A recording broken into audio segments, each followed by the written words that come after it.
ঘুম থেকে উঠেই দোতলায় কিছুক্ষণ বসেছিলাম। আর যারা আমাকে ডেলি দেখে তারা তো অবশ্যই জানে যে ঘুম থেকে উঠে হয় ছাদ না হলে ব্যালকানি, এই দুটোর মধ্যে যে কোনো একটাতে তো আমি অবশ্যই যাব। আর কালকে যেহেতু বৃষ্টি হয়েছে তাই আজকে ছাদ পুরোপুরি ভিজে। ডেলি রুটিনে হরলিক্স খাওয়াটা আমি আজকে থেকে স্টার্ট করছি। আগে ছোটবেলায় খেতাম, তবে মাঝখানে অনেকটা গ্যাপ দিয়ে আর খাওয়া হয়নি।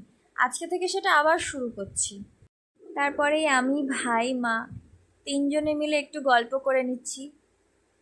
আমি না খুব ভুলবশত দুপুরবেলা এক আধ দিন ঘুমাই, তাছাড়া দুপুরবেলা আমার যা যা কাজ থাকে সেটাই করার চেষ্টা করি। এখন যেরকম আমার একটু লেখালেখির কাজ ছিল সেটাই করছি।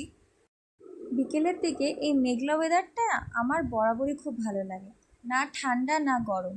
আর সেই কারণে এরকম ওয়েদার পেলে ছাদে তো আমি অবশ্যই যাবই। আর এখানে আমি না মাকে একটা অ্যাক্টিং করতে বলেছিলাম আর একটা ডায়লগ বলতে বলেছিলাম। তো ক্যামেরা দেখে, মা যেহেতু ক্যামেরাতে অভ্যস্ত নয় তাই ক্যামেরা দেখে মা যেরকম হাসছে মাকে দেখে আমি হাসছি, আবার আমাকে দেখে মা হাসছে, তো এই করছিলাম দুজনে। তারপর আমি ও বাড়িতেও চলে গেছিলাম, ও বাড়িতেও সেম, ওর মাকে দিয়েও আমি এই ডায়লগই বলিয়েছিলাম। এই করছি লিপ রিড করে। যারা যারা ডায়লগটা বুঝতে পেরেছো তারা আমাকে অবশ্যই কমেন্ট করো। আগের দিনই আমি তোমাদেরকে বলেছি যে আমার ভাই না টুকটাক মাটির কাজ করে। আজকেও স্কুল থেকে এসে ও ঠিক সেই কাজটা নিয়েই বসে গেছে। যাই হোক, মোটামুটি যেহেতু সুন্দর কাজ করে তাই আমাদের দেখতে বেশ ভালোই লাগে। আর তার মধ্যে একটু পাকামা মারতে মারতে চেয়ারের তলায় উনি ঢুকে শুয়ে পড়েছে। যেহেতু একটু মোটা সোটা মানুষ, বেরোতে তো সময় লাগে। যাই হোক, আমি গেলাম, তোমরা ভিডিওটা দেখো আর লাইক সাবস্ক্রাইব অবশ্যই করে দিও। বাই।